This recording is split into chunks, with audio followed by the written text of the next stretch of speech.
Hi everybody, how you doing? It's Matt Graham here at the King or Weber podcast. I've got a very special guest today.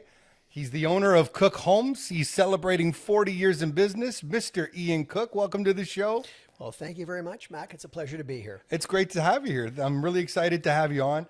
You and I have known each other from a business and maybe a little bit of political experience together, but we've never really had a chance to really just sit down and hash out things.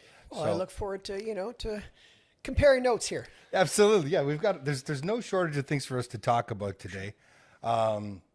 So I just want to start real simple. You're celebrating 40 years as a home builder this year. Right. 1985 was when it kicked off. But how does somebody get into the home building industry? You don't just wake up one day and say, I think I'll build a house. Well, I think most people that end up in entrepreneurial roles typically come from some kind of a technical background. And so perhaps you're an electrician. You go to school, you study to become an electrician, you apprentice with a master, and then next thing you know, you're an electrician. And then in 5 years or in 10 years or in 20 years, you become the boss. And the next thing you know, you own a business. I mean, it could be a similar thing in the house building business. That's one way to get in. I was fortunate in that I married into the business. Oh, really?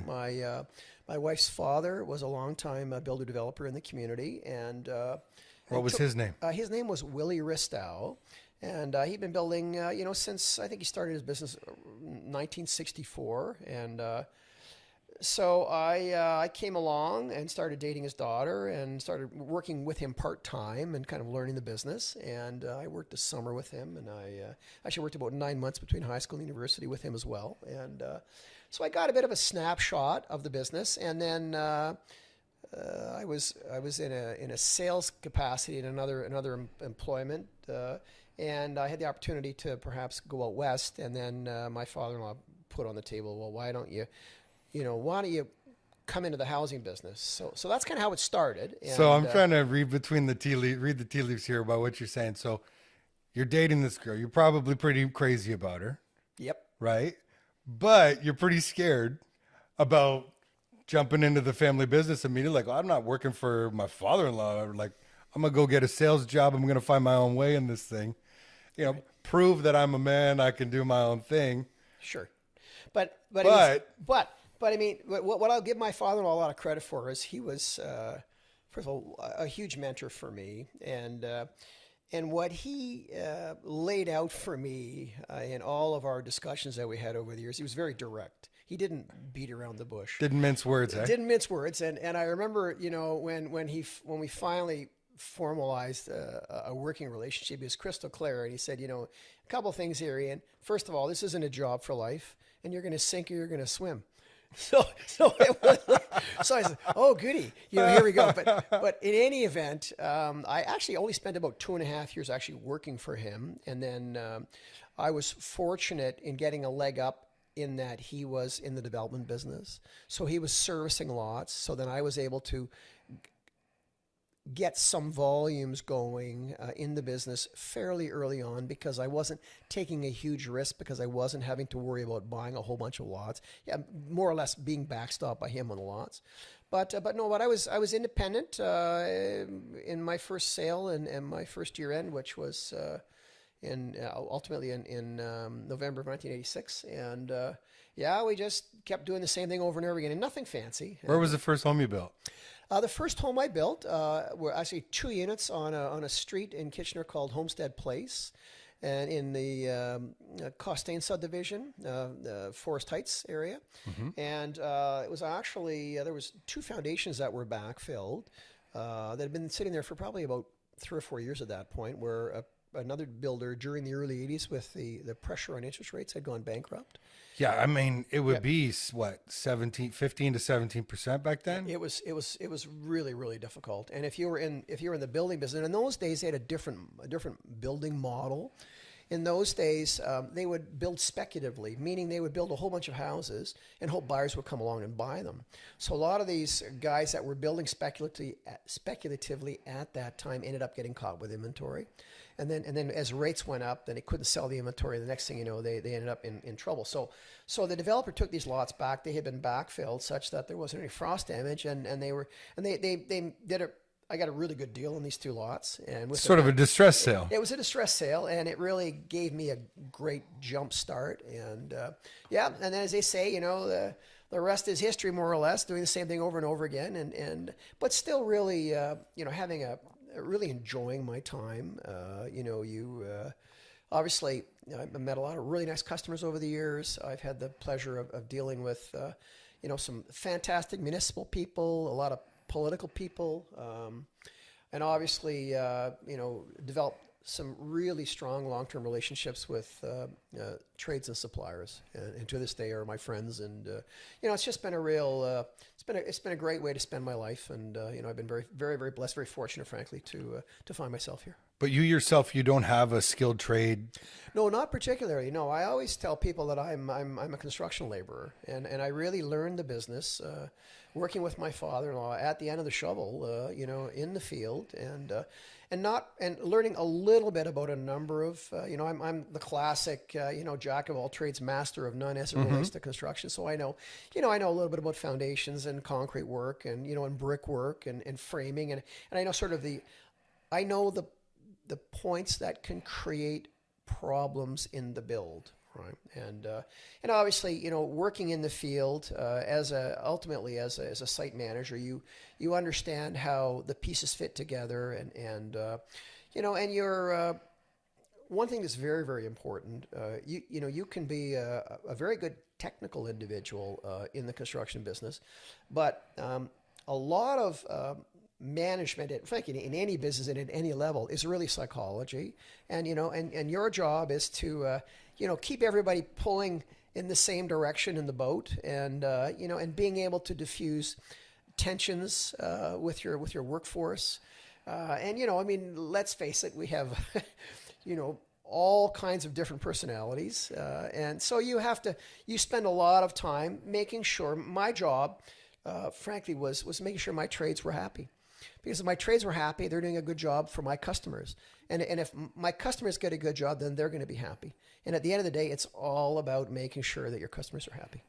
Same as any business. Same as any business, yeah. Not overly complicated there. Managing the people, extremely complicated.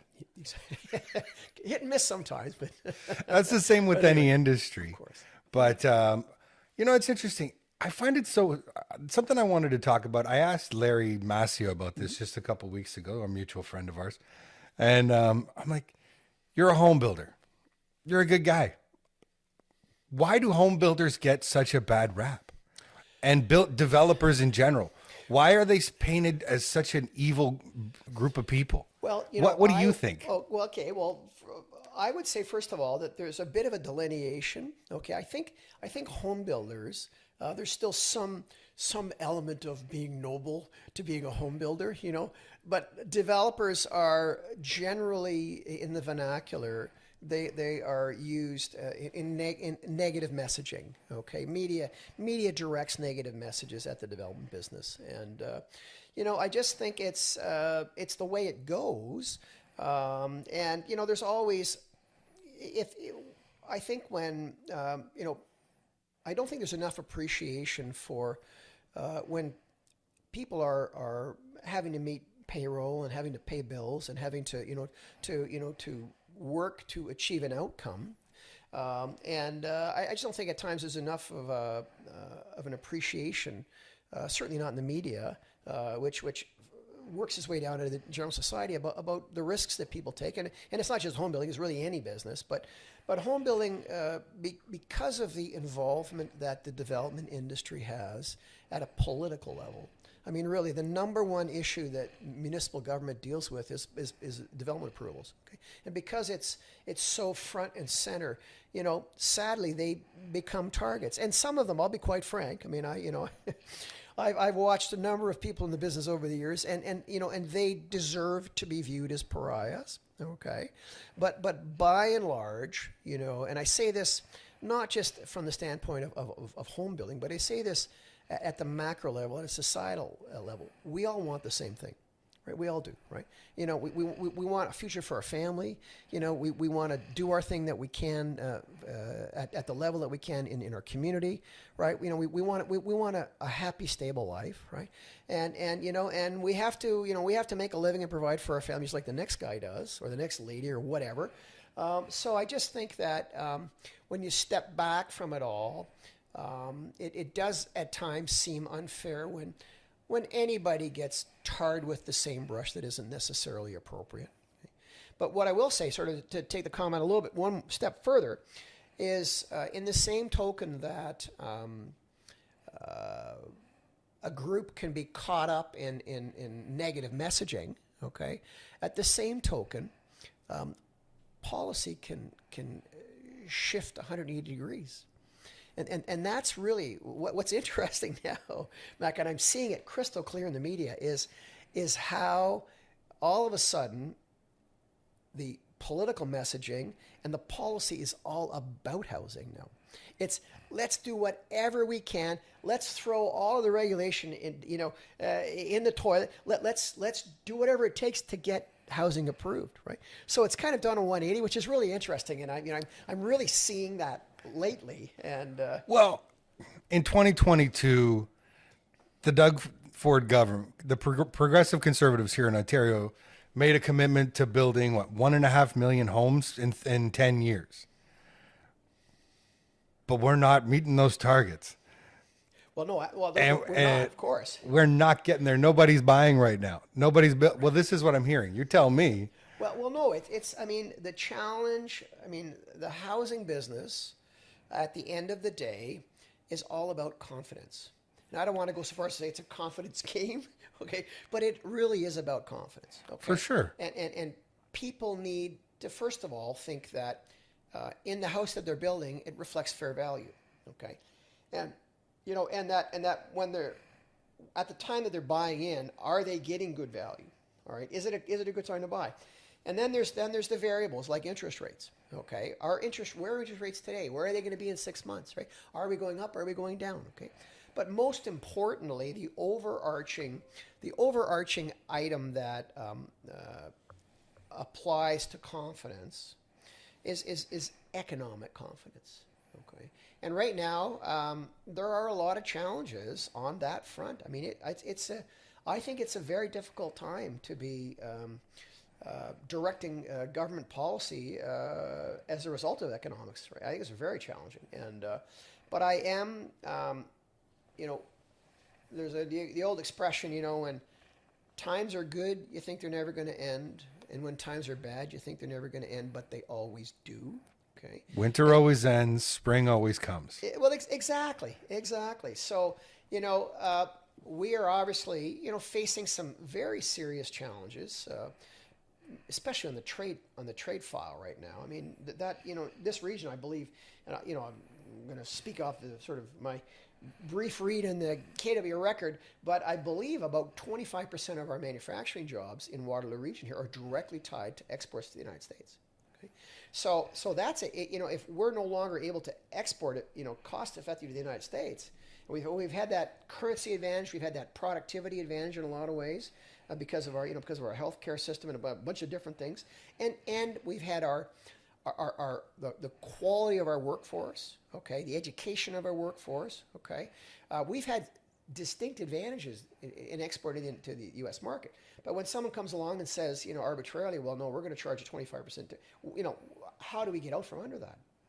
And so so what I think that getting back to the overarching question,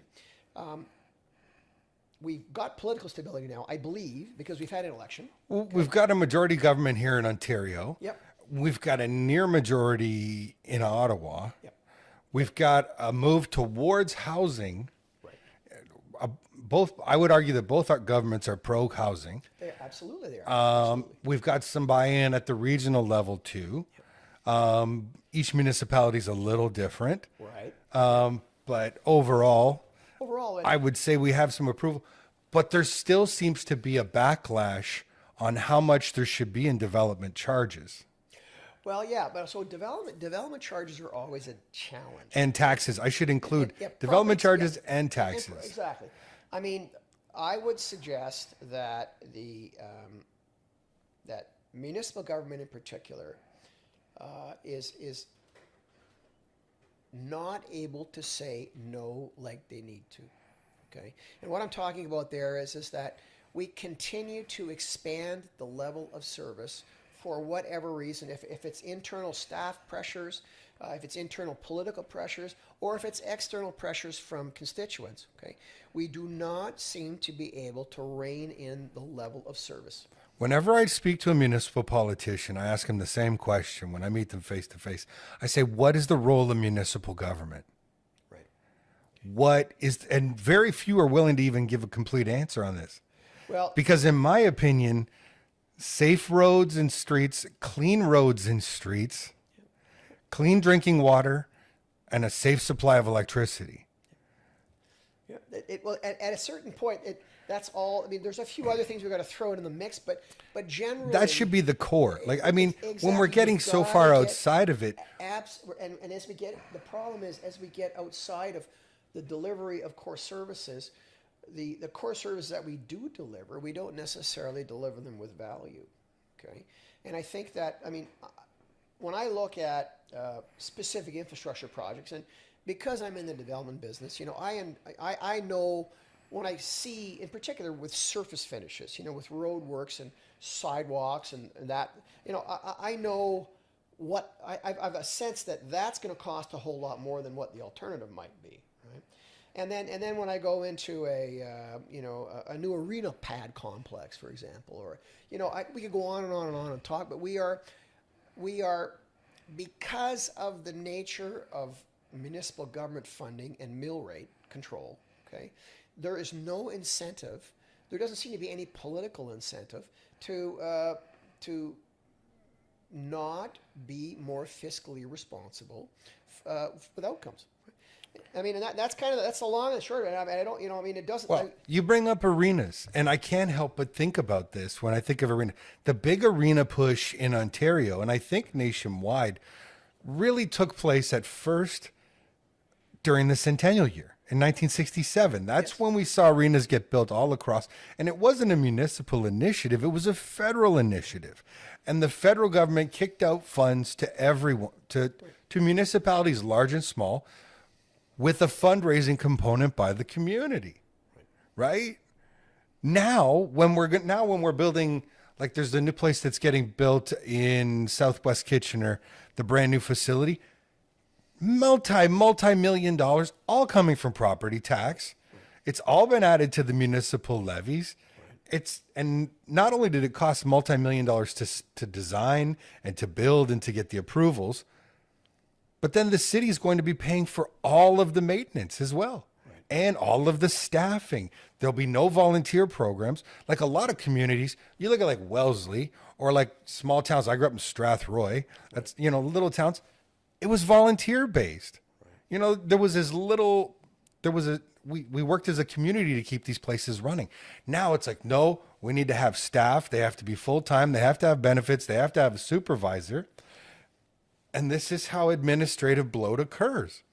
Well, it's interesting though. Like in the case of the example that you used, I would actually say that fiscally, the city of Kitchener is very strong. Okay, and if you look at They're more prudent than other members of the region. well, exactly. Well, of course.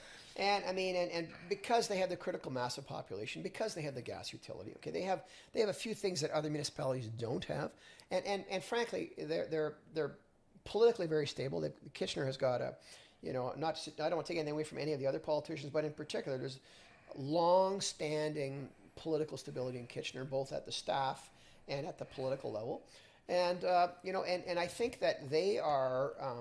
They do an excellent job managing, but where we see, we look at Wellesley, we look at Wilmot. You know, the challenge that Wilmot was looking at, what was it, a 50% tax 50% increase was proposed by the administrative staff, not by the politicians. But unfortunately, the administrative staff they're probably telling the politicians what they need to hear. Right, which is, you know, we have not been responsible managing our future needs and our refit needs down the road with our current mill rate, And I mean, in the region, like 10% property tax increases, or almost 10%. I It mean, seems like every year they want it, another it's 10%. it's not sustainable. And what you're not allowed to ask, it seems, with the case of Wilmot, as well as with the case of the region of Waterloo, I can think like those two places, for example. So I'll use the region of Waterloo just to be more generic. The region of Waterloo boasts they're one of the city's largest employers, and that they have over 3,500 employees. What no one seems to be able to tell me is whether or not they need 3,500 employees. Right. How do we know that that's the correct number of employees to have? Right. Are there areas that we can cut? Or are they shorted? Are there staff shortages? I don't know. They simply say we have 3,500 employees. Yeah. They added in Wilmot. I know they actually, if you look in the last 20 years, the amount of staff that they've added to their overall payrolls, I think in the last 10 years or something, they added like 30 or 40 positions. I mean, I might not have the exact numbers right, but I believe one counselor asked, why did we add all these positions, and was admonished for doing so. Well, yeah, it is. I mean, it's very, very challenging. I think getting back to, one of my earlier comments, which is really the biggest responsibility of municipal government is development approvals, right? Yet people are thrown into the fray. First of all, what are turnouts in municipal elections? 25%. Right? Pretty low. Yeah, 25, 30%. I think it's just under 30% somewhere so, there. Yeah. So, but then someone gets elected, and I mean, and as I said earlier, they want the same thing that you and I want, the person that's getting elected. And and I tip my hat to everyone that puts their name in, first of all, to run politically, but then secondly, to take on the responsibility of, imagine working overtime and getting paid a minimum wage, if you're lucky. When you're sitting in all these committee meetings at night, like during the week, and you're listening to all this stuff, but more importantly, when you first get elected, you are completely out of your element in terms of having any understanding about what actually happens in municipal government. You got to learn the ropes. You've got to learn you got to learn the ropes politically. But you've got to understand what municipal government actually does. Right? You got to learn. Yeah. So because there's a it's one thing to know. It's one thing to know what you have to do, but then the other part of it is the whole political element, and know when to push, when to pull. How to get people to work together. How to have an appropriate response when you go home in the evening and there's you were on on the Rogers council night in the city of Kitchener, and there's like 50 emails waiting for you. Tearing you apart. It's a thankless job, I'm not here to say it's not. It's if we had a solution to figure out what's going on, but generally, high. So the other thing we have to understand too is that, if a politician makes the commitment and gets elected, they should focus on 2 or 3 key issues for them. Okay. And what I tend to find, and I see it actually in I've been involved in a number of municipal government strategic plan initiatives. Where I get called in as a community member to provide input, and I mean there's like 20 pages of goals, right, for the strategic plan. And I mean I just kind of look at this and I'm just like, first of all, like, I'm overwhelmed, okay, and I just can't imagine how.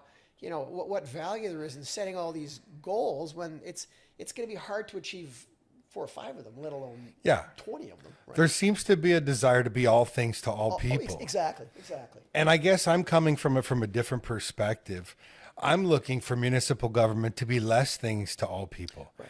I think I think we've gotten to the point where people have needs, and I don't discredit that. And I agree with you wholeheartedly that politicians work really hard and to just get elected and to be present, and they don't get paid a lot of money, but they do it because they want to help their community. It's how they help. And sometimes I think certain politicians want to be all things to all people and give everything to everybody. The squeaky wheel gets the grease, you would say. Whereas I feel like we need to make a return to where we were traditionally, where government was limited in their scope and they were unobtrusive in people's lives, and that they worked hard to save taxpayers money. That's what I'd like to see, because I don't think that the general public in this region or in Ontario as a whole can handle many more tax increases, and we can't go into debt any further either.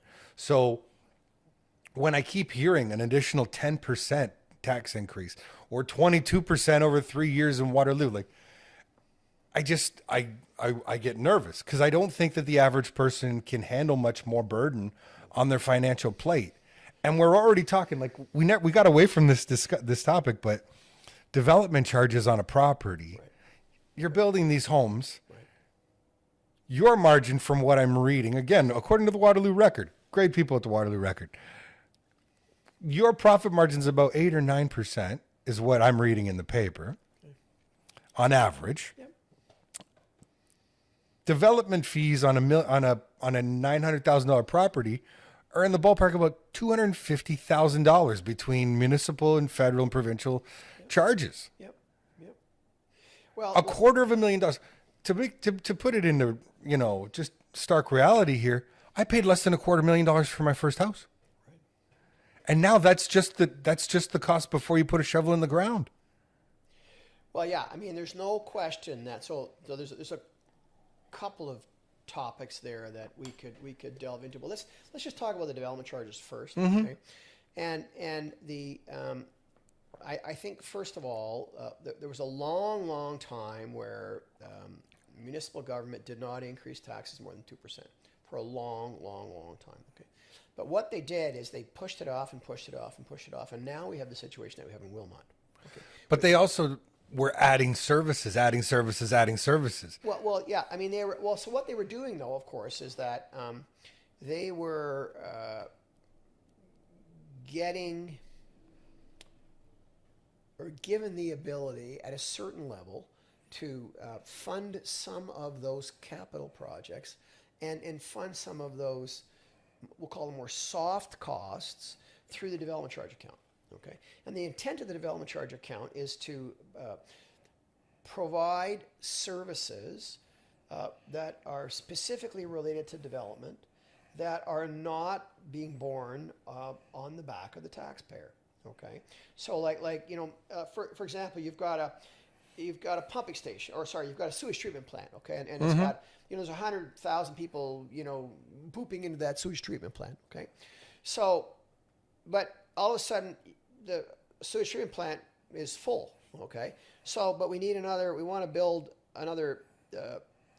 enough capacity for 150,000 people, right? Well, so those 50,000 people, they'll figure out how many units over the period of time is it going to take to to build it out, and then come up with a budget for that increase, and it's a development charge item, and that's very legitimate. Okay, but when we start going to some of the soft costs, some of the the computer enhancement for the fire department, or I could go down and we could debate all day long about what should be or what shouldn't be.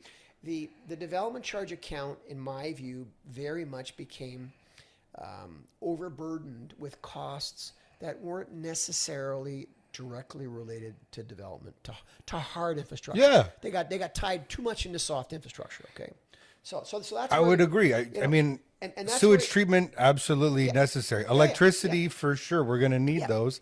Sidewalks and good roads, we're going to need those. But if that's not that's not the only thing they're using it for anymore. Well, no. I mean, and they, they do have latitude.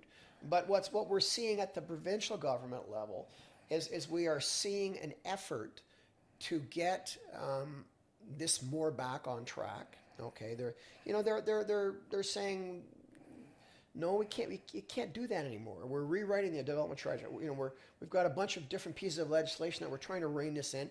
But the message, though, that I do hear a lot of concern being raised politically about trying to rein in the development charge accounts. Okay, but on the other hand, what I think gets missed politically is what we've been talking about all along, which is the overall level of service. Okay. Okay. And I mean, it's this.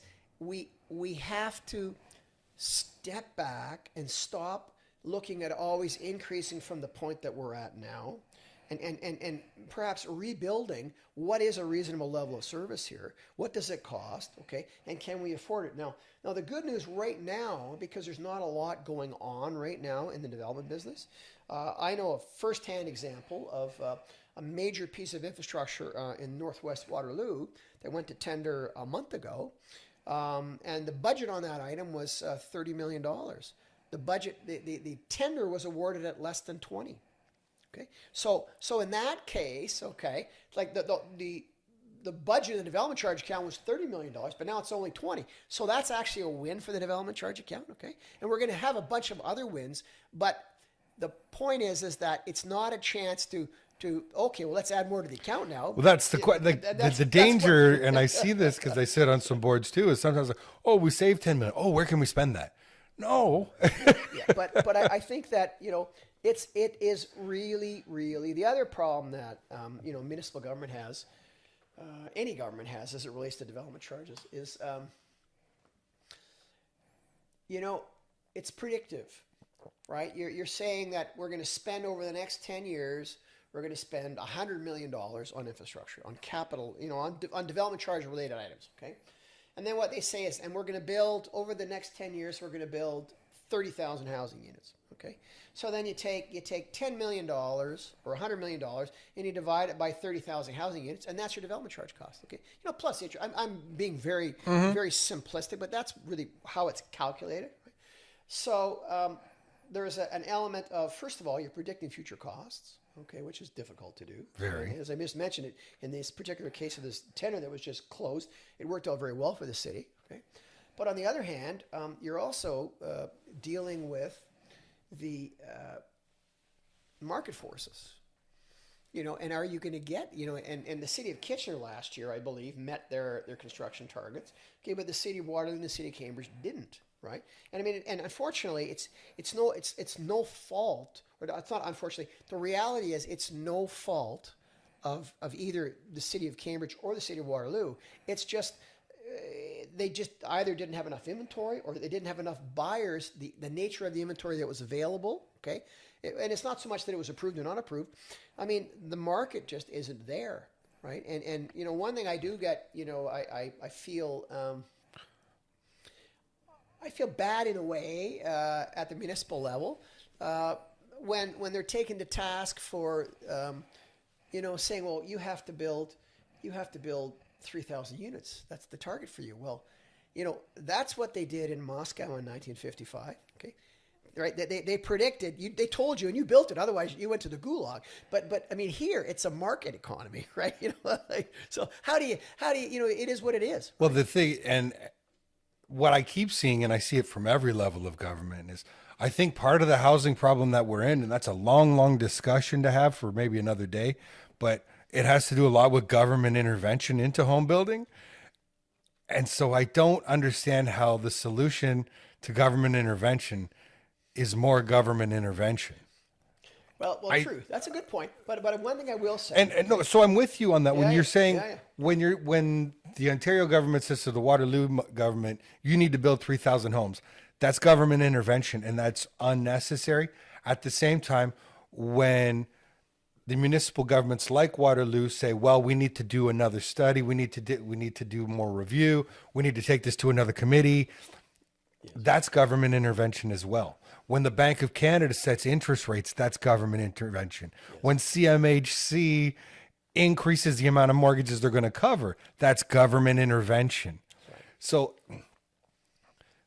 well, I think what I'm getting at, I guess, is just there's too much government intervention in the industry as a whole, in my opinion. Well, there is, and I think that. So the good news, there was a significant change in planning policy handed down by the province as of January 1st of this year. It's not effective really as of January, but soon. And what happened was the region of Waterloo acted as the delegated authority for all the lower tier municipalities, including the other two cities and the 4 townships within Waterloo Region, on all planning matters, including the development of an official plan. And of course, the official plan it's most famous for in our region the strict adherence to a countryside line. Okay. Yeah. So the responsibility for official plans now has been, and I'm a layman in this. I know on the periphery, but my understanding is that responsibility has now been handed down to the lower tier municipalities. Okay, and the region is no longer, by provincial statute, the region is no longer responsible for that. So they're working out the details, I think, internally now at the political level or at the staff level to figure out, okay, what are we actually doing here now? But what you're going to see, the good news is that the former official plans by the region and the countryside line was very much running in step with the supporting the LRT. Okay, so we had planning policies that justified the LRT as much as anything, and then ultimately, did not allow enough inventory to be available to keep prices more reasonable. Okay. Yeah. And I mean, and like the reason, one of the reasons why we've had so much upward pressure on housing prices in this region, one of the we had tremendous price inflation in housing in this region over the last 10 years, in the last 5 years in particular. But the reason we had that was because there was not enough free supply available. Okay. I agree. It was almost like a just-in-time model. Okay, well, we need 500 units this year, so we'll approve 500. We need 500 next year, we'll approve 500. But the problem is, lots of times those 500 units aren't all available to get to the market, right? No. And then what ends up happening, of course, is very much to the detriment of the consumer, and very much to the benefit of guys like me who are in the industry. Okay. When you reduce the availability of supply, prices go up. Funny how that works. Funny how that works, right? And I mean, and the fact of the matter is that the reality is that just because we have more supply does not mean we're going to end up with more demand. Okay? I mean, like when you have more supply, prices are going to go down. Demand is a function of economic activity, economic growth, right? In immigration, we had obviously a whole bunch of international students here for a short period of time, which put a lot of pressure on housing, okay? Tons. But like the bottom line is, it's not, having more inventory is not going to be the stimulator of more consumption of that inventory, okay? You have to have, household creation and economic growth and migration into the region in order for that to happen, right? And having more inventories has no bearing on that, right? But when you do have household creation and migration into the region, and you don't have enough housing, then you have a problem. And so I think that getting back to my it's one of my little phrases, my Moscow in 1955, I chuckle from time to time, but the good news is that I believe that what the province is really trying hard to do, okay, is to get more supply available, okay, and as someone who owns land and who's in the development business, okay, I believe that there is going to be more supply now in the lower tier municipalities, and particularly the townships, provided they have sewage capacity, okay, and water. You have to have water and sewage, which is still controlled by the region, okay. But if they have these that, are crucial. These are crucial, right? But the fact of the matter is that we're going to see more approvals outside the countryside line, and I understand where the region is coming from, and in the province, but it's very difficult to support the justification of a countryside line, okay, when you're all of a sudden approving 750 acres of prime farmland, in Wilmot, for example, okay? I mean, I'm not going to debate whether that's a good idea or not. I mean, I don't want to get into that, but what I will say, though, is that it really undermines, it's a terrible job I would have a hard time sitting down with regional staff now and having them say, well, no, Ian, you can't do that because it's outside the countryside line. Well, but no, but I've got a site that's outside the countryside line. That's a gravel pit, for example. Well, and I've got services right there. Wouldn't that make sense to develop it? Well, no, Ian, it's outside the countryside line. Well, but it was okay over there for 750 acres. It severely undermines their political justification for decisions that they Yeah. Okay. And for me, what I've always thought when I look at that countryside line is I think it served a purpose at its time, but the unanticipated consequence of the countryside line is it turned the Waterloo region into Canada's largest gated community. Yeah, well, that's an interesting way to look at it. Sure. Oh, yeah. And I mean, I think that, and in spite of, the countryside line, I still think that planning policies had as much of an impact on people thinking that there's a supply problem than it had on an actual supply problem. Okay, I mean, there's the bigger problem in this region, I would think, from the supply standpoint, it's not so much there's not enough supply. Okay, it's the fact that the capital required to be in the business and the long-term horizon that you have to get projects to market, okay, has really consolidated the market into a few players. Okay, there's not enough competition in the business. Okay, and that's a huge problem, right? I mean, That's coming from somebody who owns a private company yeah, here. yeah. I'm in the business, right? And you're saying there's not enough competition. There's not enough competition, and there's not enough competition because, the land was already owned. Okay, and then the planning policies went in place to control it.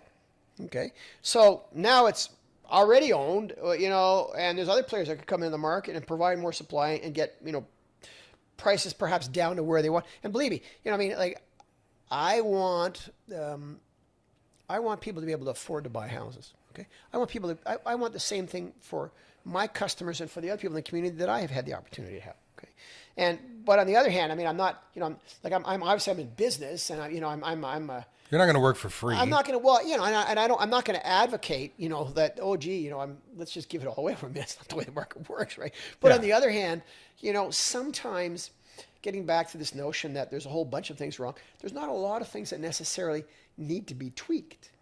And you could tweak things a little bit. That would, continue to make somebody like me happy. But on the other hand, make the market overall become more affordable. Right. And from that standpoint, I'll be frank, we're in a cyclical business. Okay. And I am hopeful for the future in that regard. Well, as I have said on other podcasts before, my goals are very singular. I have 2 boys, and I want them both to be afforded the same thing that I was afforded. That is, if they work hard and save their money, they'll be able to own their own home someday. Yep. And raise their own family here in this region. That's really, this is really all I'm looking for, because if I can do that for my children, then it will apply to everyone's children. Right. And right now, I don't think we're there. Like I said, there's more in development fees right now and taxes combined than I paid for my first house. Yes. And that makes affordability insane to me. I mean, right now, I was just looking at some numbers before we sat down, and no one wants to put a number on what affordable means. We hear affordable is the buzzword in government everywhere. Affordable housing, affordable. Nobody will say what affordable is, but it seems to be pegged somewhere in the ballpark of $500,000 to $600,000 for a condo unit / townhome, somewhere in there. If someone has a $500,000 mortgage, that means you need a combined family income of somewhere between $140,000 and $165,000. Yep. Yeah, how's that working for the average person, right? The average, because I can tell you the statistics show me that the average income for a couple in Waterloo Region, the median is currently $72,000. So if we need $163,000 of combined family income to own a property that's considered affordable, and then the median income is only $72,000, well, there's a huge gap that we're not filling here. So where do we cut costs? How do we get housing back to affordable? Can I make the price of plywood cheaper? Like, what are we going to do? Well, the sad part is, the price of plywood and the price of shingles and the price of windows and I go on is very much tied to what happens in the United States. The United States market is strong right now, and when I go back to the I think we're in a similar reset. We'll call it a reset period that we were in the early 1990s. So the market in 1989 was kind of similar to what the market was in the spring of 2022 when the market was at the top. And it was the same thing in 1989. And I remember we had challenges all through the early 90s where the 90s was a mess for housing. It was really tough in the early years up until 1995, 90. It was really tough, but we were not getting we weren't getting price reductions in material and labor, certainly in materials, until almost like the mid 90s. So like we were struggling for 4 years to try to make any profit, and we had no more room. We had another problem we had in the early 90s was the imposition of the GST at that time, right? Mm-hmm. And I always would tell people that in December 31st, 1990, I would take $150,000 to the bank. Okay? January 1st, 1991, I would take $143,000 to the bank. I would send $7,000, because the reality is that I couldn't pass because of the market conditions, I couldn't pass the HST on. So we were hard pressed to make a nickel. It was really, really tough, and there's always a lag time, right? There's a lag time from when the market is correcting, and when the inputs into the market correct. Okay, and I would say that the overall housing situation, our trades and suppliers have a long way to go before they're going to start correcting, which will allow us to correct. Okay, depending on where our margin structures are, mm-hmm. And but I mean, I think that like if you're the single largest component, even more than those government costs and taxes and and fees and that kind of thing, is still land, right? And so I think that if we get more supply across the entire region, I think that will help on the affordability side a little bit. That just seems asinine. We live in the largest country in the world, and we say we don't have any land. Yeah. I don't understand that. Yeah. Well, we have a lot of land, and I always remind people that when I travel the United States, and I'll say I'm not traveling there now, but but anyway, when I love to look out the window on the airplane, okay, and when I'm coming into, I don't care where it is, all right. Let's use Buffalo for an example. That's a good close by. When I look out the window landing at the Buffalo airport, I don't know where Buffalo starts and where it ends. Okay, I just don't know where it is, right? Because you've got all these some of them are unincorporated. You've got these little municipalities outside of Buffalo, these little towns, right, that go on forever, right? But you fly into Toronto. I want you to look down when you fly into Toronto, and you will see a hard edge. On one side, it's residential development. It's urban sprawl, if you like, okay, but that's what it is. But on the other side, it's farmers' fields, and it is crystal clear. I mean, we have done, and I don't think that I don't think commentators give us enough credit at a societal level for how well we have managed density in our urban areas. We have a very sophisticated planning regimen in this province and in this country, okay, in particular in urban Ontario, okay, and they have done an outstanding job, and also in Waterloo Region in terms of maintaining density. We have tight urban forms there. We don't have. I mean, people think, obviously there's lots of housing in Toronto. I wouldn't call it urban sprawl, but it's really, really tight, and it's very well defined. Okay, and so compared to the United States, okay. But on the other hand, that in order to have that urban form, in order to direct through your planning policies the outcomes of that urban form, okay, it costs money because it's a supply control issue, right? So we can't. So anyway, so I'm going around in circles here. No, But, I know we keep doing the same thing Yeah. because we're looking now. Yep. We know, though, Ian McLean from the Greater KKW Chamber of Commerce was on a podcast recently. I saw a clip of it, and he was talking about the fact he's like, an extra million people came into Canada than was anticipated 2 years in a row. Right. Extra million. Right. That's bigger than the entire Waterloo region combined. Right. All these people that are coming want to own homes. Of course. These people, the dream was not to move to Canada to live in a 3-bedroom condo. Right. From whatever country they came from. Nobody says, oh, I want to live in Canada where I can have a lovely 3-bedroom condo on the 17th floor. That is the dream for very, very few people. Right. Let's be honest. They came here for the dream of home ownership. Right. So we have this massive supply of people. Yep. The costs of the homes are still too expensive for them to make the dream happen. So how do we get there? What do we do? What do you see that needs to be done? Well, again, I'm a market guy. Okay. Because we have the demand. People want the houses. They really do. Well, I believe they do.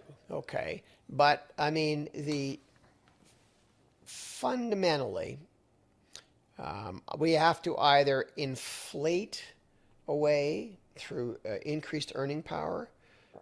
Increased wages, is that what you're saying? Exactly. Well, over time, wages will increase. Okay. And if prices are stagnant and wages increase, eventually you're going to narrow the gap. Okay, but that's a long play. That's not going to happen anytime soon. Okay, getting back to the development charge discussion, the challenge. I have, as much as I don't like paying development charges. Okay, I have always been a staunch advocate of the importance of development charges, because without development charges, the municipalities would not have any money to invest in infrastructure. Okay, I agree that much. I think that overall $250,000 is too much. That's my problem. well, yes, yeah, and I think that no one's willing to make the tough decisions on what to cut. and there has that's to right. be cuts. And so it really becomes a political thing. Okay, And maybe that's why I like it. yeah. Oh, yeah. And then, of course, and what there's no the benefit. First of all, we have to understand. It's the carrot and the stick, right? It doesn't matter what it is. Okay, and for municipalities, municipalities really are dependent on assessment growth. Okay, they need 1.5 or ideally 2% assessment growth, because if their budget increases 4%, right? Well, they want to make up half of that with assessment growth. Well, then the other half, they only have to raise the mill rate for 2%, right? That's the two of them add up to 4, right? So they're highly motivated to see assessment growth, and when they don't get assessment growth, so then they start to look at and then they don't get assessment growth, and at the same time, everybody says, well, you have to cut our service fees and our building permit fees and our park dedication and our development charges. Okay, well, their whole budget structure is based on the status quo, so they're prepared to do whatever provided somebody else pays for it, right? and the only there's three ways of doing it. The city either raises the mill rate. Okay, so like, for example, if they reduce development charges by 10,000 a unit and there's 3,000 units, well, that money's got to be made up out of capital, right? To do that, it's just going to have to raise property tax. Okay, you're going to, in order to reduce development charges, you're going to reduce the level of service. Okay, so then it becomes a political hot potato, right? And then you've got all the competing interests. You've got, well, the fire guys need a new truck, and these guys need this, and that needs that, and we need a new arena for ice dancing or whatever it is. Okay, and then the third option really is that the province steps up, and the province says, well, you know what, for a period of time, we're gonna say we're gonna have a development charge holiday. Okay. All right, and we're gonna give you, capital municipality, to reduce your development charges from 60,000, and I'm just throwing a number out, but from 60 down to 30. Okay, for a period of time, right? To try to, but by doing that, then the other part that we have is actually, there's an interesting article this morning in the newspaper I was reading, and they were criticizing. So there's a recent announcement during the throne speech that there is now a federal exemption on the federal portion of the HST for first-time new home buyers. Okay, and it hasn't really gotten a lot of press, and I don't know why. But and there's two components to HST. And HST, for example, HST on $100 million house embedded is $117,000 of HST in there. But of the 13% total, only 5% is federal and 8% is provincial. Yeah. So we're waiting for the province to come to kind of line up and say, okay, feds, Mr. Carney, you did your part. Now, Mr. Ford, you need to do your part, and so we can get rid of all of that for the But first Doug time. needs a tunnel. Doug needs a tunnel. Tunnels cost a lot of money. Come on. They do. But anyway, I'm just not sure. Getting back to the DC thing. That's right. The point of the article. I was making a point in the article in the paper. So the article, you know what the point was? What? Well, it was a negative commentary. They were saying, well, gee, if the HST is eliminated for first-time home buyers by the federal government, it's going to increase demand and drive up prices. I don't know that people are dialed into current market conditions to be saying that. I mean, like I suppose in an analytical and an academic model, perhaps, okay? Yeah. But, that would certainly help. But and remember, it's $1 million house, which not too many first-time home buyers are going to buy anyway. But $1 million house is $117,000 of embedded HST. But in a $500,000 house, there's not nearly as much HST. So is $25,000 or whatever the number is, I don't know at the top of my head, but is that going to be enough of a stimulus to overcome the negatives surrounding confidence? I certainly think it would help. Well, it'll help, And yeah. based on your numbers, if it's 117, then we're looking more like 56 and a half. And I think that is a significant difference. Well, at $1 million, but remember, for first-time home buyers. Okay? But I was talking about, so if we dropped it to $500,000. Yeah. Are you saying it would only be on $1 million property? No, it'll be on up to $1 million. Yeah, okay. Up to $1 million. So, but remember, it's a scale-in scenario starting at whatever 350,000, where we lose the rebate. So it's about it tends to go up. I off the top of my head, I'm embarrassed because I should know that number. I don't. It's okay. But it's not. It might be 25,000 at $500,000. I have to say, as an aside, what you're saying here with this idea is, you're talking about the federal government here and the new Carney government that's in. And boy, oh boy, I can't help but notice it's really interesting. The Liberals spent the last decade stealing every idea that the NDP ever had to the point where they were completely indistinguishable. And in just, 2 months of having a Carney government, he's taken almost the entire conservative platform. Well, he axed the carbon tax. Yeah. He's removing HSD on homes. Yeah. He's increasing the military. This was the entire conservative platform in one shot. Well, I am... as a political play, I think it's genius, but I'm just... Well, couldn't help but notice it. I'll be frank. I thought that the Liberal government under Prime Minister Trudeau lost its way.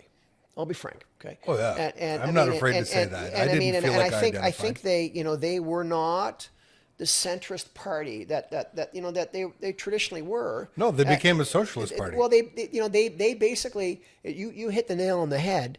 They became the surrogate NDP, and as a result of their policies, wiped the NDP out in the last election, right? Because you couldn't distinguish the two parties. You couldn't distinguish them. But I will give Prime Minister Carney full marks for, first of all, for his persona. Okay, he's a statesman. He's self-effacing. He's classy. He's positive. But most importantly, he is bringing the Liberal Party from the wasteland of the left, okay, back into the center where the Liberal Party belongs, where all the political parties, where we as Canadians, some of us are a little right of center, some of us are a little left of center, but you know what? But we used to be pretty centrist. We're pretty centrist, and because in the Canadian identity, we all want the same thing. We do, and For we the are. most part. I think we're compassionate. We're concerned about our fellow man. We don't grumble. We pay our taxes because gee, that gives us a good healthcare system, and it gives us good education. It gives us things we want. We want to be able to get to Toronto. We want to build all day go. Well, we got we got to pay for that, right? But yeah, I will say that I am really, really pleased with where Canada finds itself under its current leadership. Like, I'm quite surprised. Yeah. Like I said, these were all the policies I was in favor of under a conservative government. yes, I didn't anticipate. The biggest thing to me was who Carney is as a leader right. is not who Carney was when he wrote the book Values. No, no. These are not, if anybody has read even an excerpt from this book, Yeah. Yeah. they're two different people, it seems. And one of my favorite lines ever is from Zig Ziglar, the old sales coach. And he was saying, people would say, well, Carney must have changed his mind. And I don't think so. People don't change their mind. It's real Zig Ziglar would say, it's real tough to get a man to change his mind. But they will make new decisions based upon new information. Well, And I think that yeah. Carney has received new information. He's seen, we're going to need a lot more housing. We're going to need a lot more energy than we ever anticipated. And we need to solve these issues first before we worry about globalization, before we worry about Well, it's interesting how the other environment has really, become second fiddle. People have to have food in their belly. That's the first thing. They have to have a job. They have to be able to pay the rent or the mortgage. Right? Absolutely. And I mean, I think that what you're seeing with Mr. Carney is he has done such a good job pivoting, okay, to the current need, right? And getting back to your point about information, right? I mean, the things have changed, and they've changed rapidly, and he is able to pivot, and he's reading, because at the end of the day, Mr. Carney is a very, very educated, intelligent, strategic thinker. There's no question, okay? But he's still a politician, okay? And the goal in politics is to read. You have to read the tea leaves a little bit. And I think he's doing. Time will tell. Okay, the proof is always in the pudding. If we have this discussion in 2 years' time, right? But I believe that Carney is making the right moves that we need right now. And frankly, I think, as you said, very similar moves to what the Conservative Party would have done had they formed the government. like I said, I think, it's been a traditional liberal move. And I'm someone whose family's been with the Liberal Party for years. But find the best ideas from all the other parties and make them your own. Oh, yeah. And this is really what we're seeing. And like I said, I approve of it because I'm a Canadian and I wanted to see those things happen. Now, something that Carney has approved or is promoting that I want to get your opinion on is a move towards modular housing units. Right. Okay. What's your opinion on that? And explain what we mean by modular housing to the people. Well, too. modular housing, I mean, comes in several forms. I mean, there is the manufacturing of components of housing off-site, okay, in a factory setting, and then okay? piecing it together And then on a piecing it foundation. together in the case of a framed structure, let's say, okay. And as a matter of fact, just around the corner from my house, there's a project going up where it's all prefab wall components going in. And we actually just did a project there where we had a relationship with a company out of Brantford where they were actually using stick framing but assembled by robotics inside a building. And it was a bit of a test. They got some grants and that kind of thing. It was an interesting project. But then there's another level, which is you're actually building most of the project is built in a modular format in a factory. Yeah. Okay. And down in South Kitchener there was a plant there. It was called Z, I think. And they were building a lot of long-term care. They were building hotels. Right. So they were literally the whole unit was finished, carpet, paint, everything stacked up fit together on site, like amazing, right? The thing that the challenge that we have is the capital required for modular construction. It becomes a manufacturing process. Okay, Well, yeah, it's you're turning into a manufacturing. you're a manufacturer, so But we're seeing it was in the paper. I don't know if you saw in one of the local papers or national papers. The owners of Mattamy are building their own fabrication plant. they are. Well, and they actually they modularly built down in Cambridge on their one project there. They they had a rail line there. They had a warehouse. They built in the warehouse, and then they rolled the stuff right onto site, right? And I mean, there are all kinds of advantages regarding modular housing, and there's all kinds of them. Okay, but the big challenge that you have in the housing business is capital. Okay, and most people that are in the housing business, their capital is invested in land. Okay. Ah, okay. Okay. And so the manufacturing of the house is a value added cost as you go along. Okay. But you're not building a plant. You're not potentially adding a lot of capital cost. So they're almost two different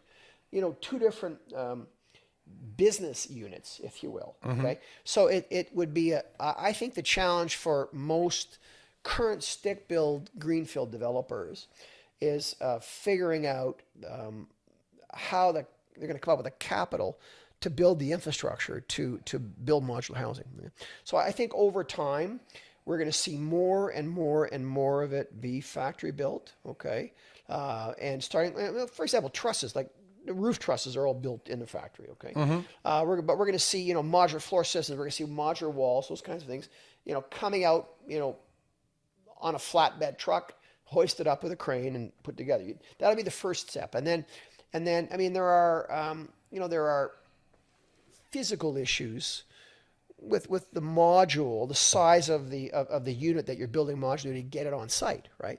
So you've got to think about those kinds of logistics and how that restricts the building form, right? And when we get into more complex urban structures, right, it makes the construction of those units more complex as well in terms of fire separation, how they, when you're stacking things. I mean, it gets, it's challenging to say the least, especially for a simple stick builder, right? And but anyway, the good news is that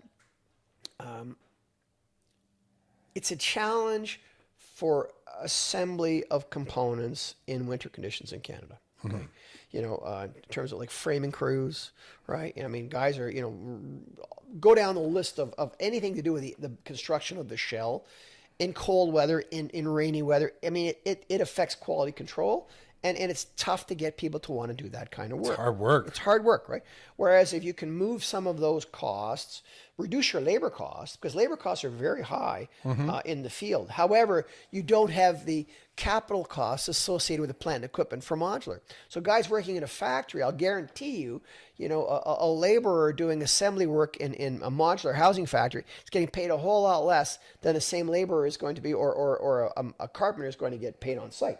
Right, a whole lot less. Right, so there's a trade-off, but it still requires it's that upfront capital to get that whole thing built. Exactly. And then you got to keep that factory running. You got to keep it running, and of course, the housing model is that generally the sub-trades are independent contractors, so you don't get a cost on that particular lot until such times until you have a sale, and then you start hiring your trades and you build it, right? Yeah. But in a modular scenario, I got to have in-house electricians. I got to have in-house plumbers.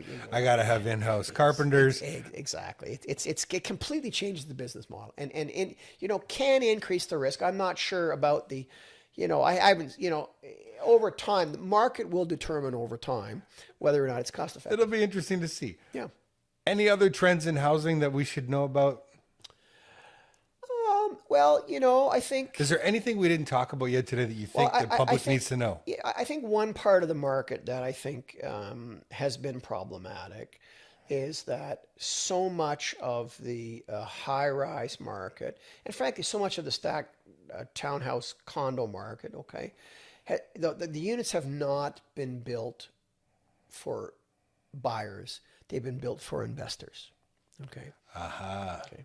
And we have there's an imbalance in the type of unit that's been constructed, okay, to the point that I think that we have an imbalance in the market, all right? And you know, and we hear this all the time, and I detest the term, but this missing middle term, okay? We have a problem with having rental product, or frankly, even for sale condo purchase product, okay, that has more than one bedroom, right? That's a problem. And I think that there's been a lot of construction in the downtown core, a lot of condo development going on, and I'm just concerned that we're the market is way oversupplied in one product segment and not nearly supplied enough in the other. Okay. Well, the downtown core is set up for dinks, double income, no kids. Yep. Yep. Right? It's like it's a 1 bedroom plus den, 700 square feet. Great until you have a child. Right. The moment you have a child, you have nowhere for that child to grow. Well, and you know, when you look at a lot of the But like I said too, though, nobody really desires to live in a 3 bedroom condo. It's just not something we're looking for. well, no, but on the other hand, you know, people have to make choices based on what they can afford. Okay. Yeah. And if that's all they can afford, you know, that's what they have to go to. But on the other hand, there has to be enough of that product available for them to buy. And right now, in my view, there isn't. Okay.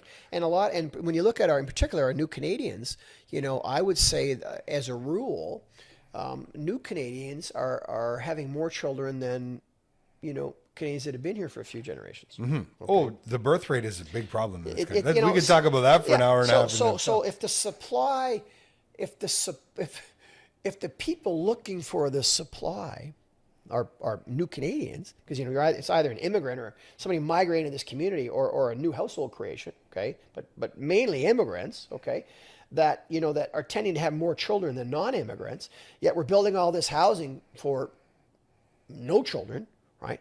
That's the market has got to realize who is actually going to live in the units and not cater to a pro forma to an investor. So what should we be building?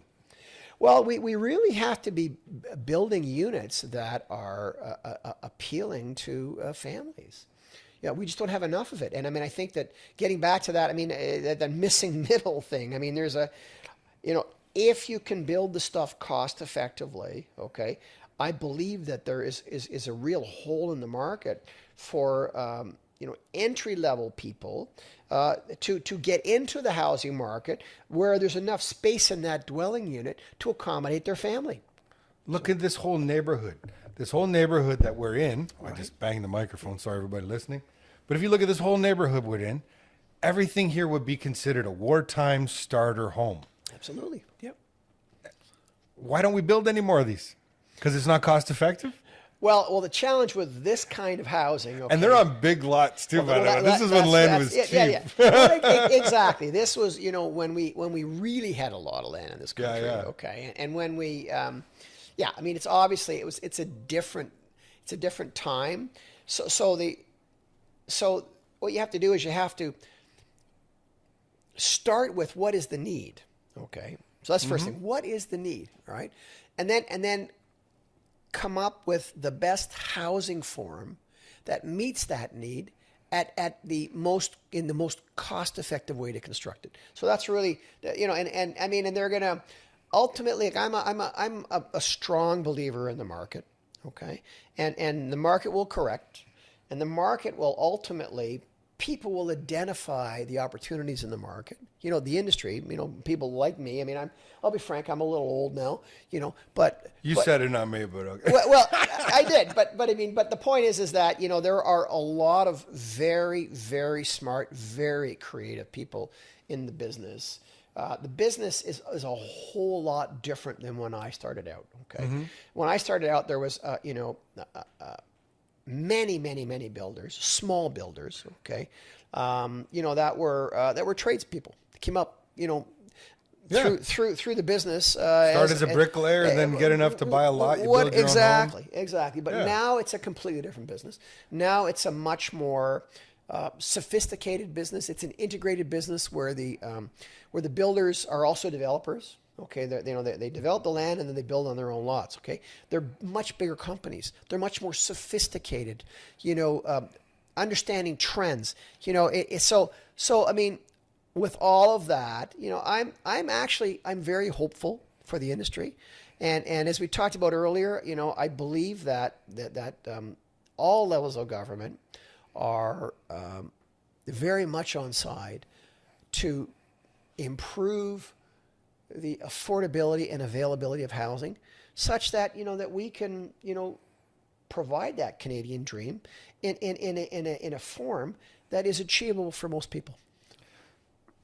Ian, from your lips to God's ears. I hope it happens. I'm waiting for it. I'm counting on this happening. If you said it, it's got to be. Listen, we could probably talk for another hour and a half. We could. I'd love to, I didn't even get into the Ian Richards project, your whole music, your true passion, I would argue, some might say. But maybe we can save that for another time. That would be awesome. I've had a great time. Thanks so much for coming in today.